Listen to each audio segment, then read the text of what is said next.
Good morning. It is Elizabeth off grid, and today I want to talk about my goals and kind of how I set goals and how I track my progress. And this is really on a personal basis and not talking about business stuff, because I kind of do that a little bit differently. So I realized that I needed to re-examine my goals now that I'm living in a car full time and traveling full time and all that. I kind of hit a whole bunch of my goals, so I needed to revisit all those things. So what I do is I have really two different ways I manage this personally. The first thing is I have a 30-year plan. So this is not something that I invented. This came from the Scanner's Daybook, the Scanner Daybook book, and I will put a link for that down below. That entire series of books has been absolutely instrumental in my life as someone who has many different interests and hobbies and just things that I want to do in life. And one of the ideas of the 30-year life plan is not that you like exactly plan out every single month and such of the next 30 years, but that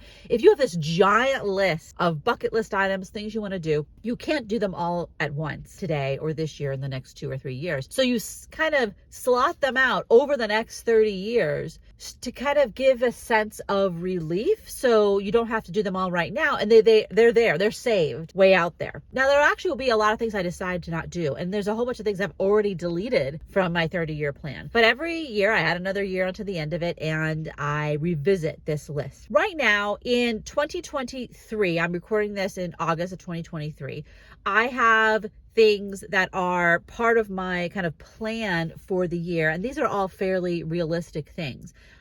When I'm in a year, I break it down by quarter because it just is helpful for me to think about things in that way.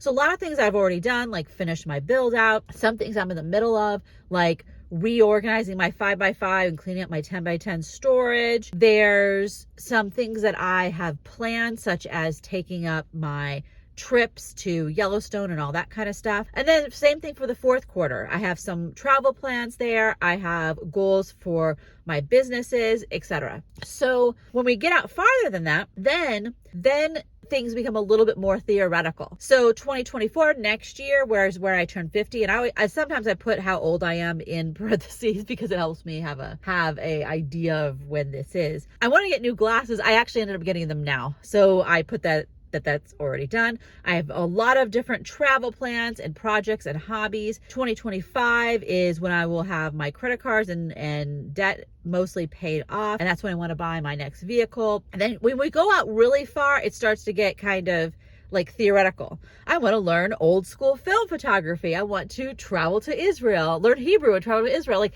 these things that maybe I'll end up not doing it. Who knows what world circumstances will happen and what my interests will be. But these are like ideas for things I'd like to do that I can't do right now. So I've just put them out there so they're somewhere in the world. But then I also have goals that are kind of a short list of goals instead of like hobby projects. These are much more specific. And I break this down into short-term, mid-term, and long-term. Short-term is in the next year. And this is the thing that I just revisited starting this summer, August 2023 to going through July 2024.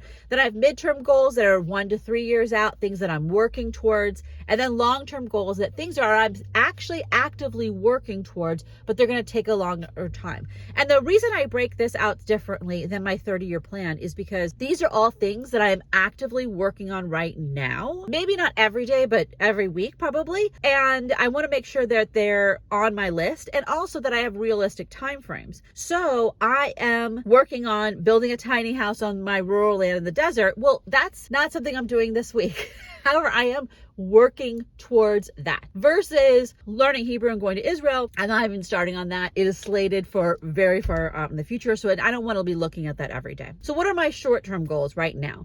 Cleaning out the 10x10 storage, very important. I'm paying $200 a month for that stuff. Consolidating all my storage units into one storage unit. So I'm only paying one thing every single month for storage. Building this channel to hopefully be monetized in 2024. And then building up my EPW channel, which I refer to as EPW channel, that's my legal channel, to making more money, to making $7K a month. And at that point, it will completely replace my law firm income, especially because my law firm has very minimal expenses at this point. I don't have employees anymore, etc. So at that point, I can pay myself almost all of that money. Midterm goals are things more like mid 2024 to 2026. So that is about paying off credit cards, traveling to all 48 contiguous states, buying my next vehicle, and then building the conversion. And the same kind of thing, those are all things I'm actively working on, but they're not going to be done right now.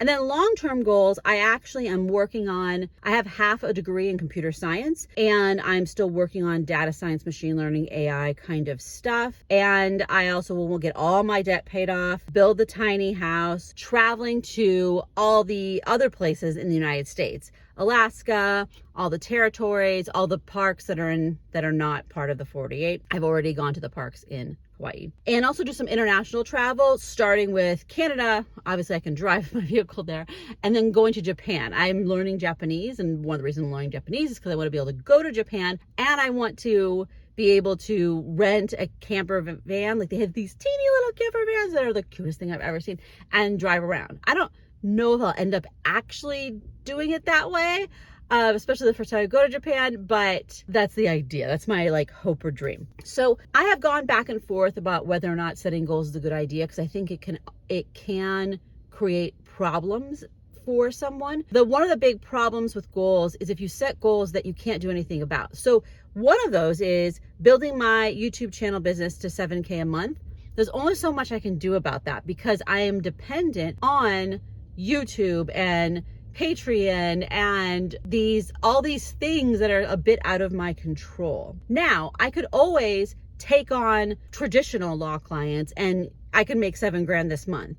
However, it doesn't really work for how my life works anymore. So that's the kind of goal that can be a problem. While it's good to be specific about goals, it can be a problem if your goal is something out of your control. I usually set goals that are things like that I can do something about myself. I can clean up my storage room myself, or I could have a goal that is post 2 videos a week, things like that 100% or mostly within my control, versus how much money I'm going to make or how many clients I'm going to get or things of that nature. I did in this case, though, go against my own thing and put down 7K a month, because I do want to have that goal in mind, because that is that replacement income for my law firm, where since I've taken all my expenses for my law firm and put them down to almost nothing, if I could pay myself that, I'd be good. So that is how I'm currently working on goals and such for myself right now. I actually keep them in Apple Notes just because it is convenient to be able to look at them on my laptop. The nice part about doing it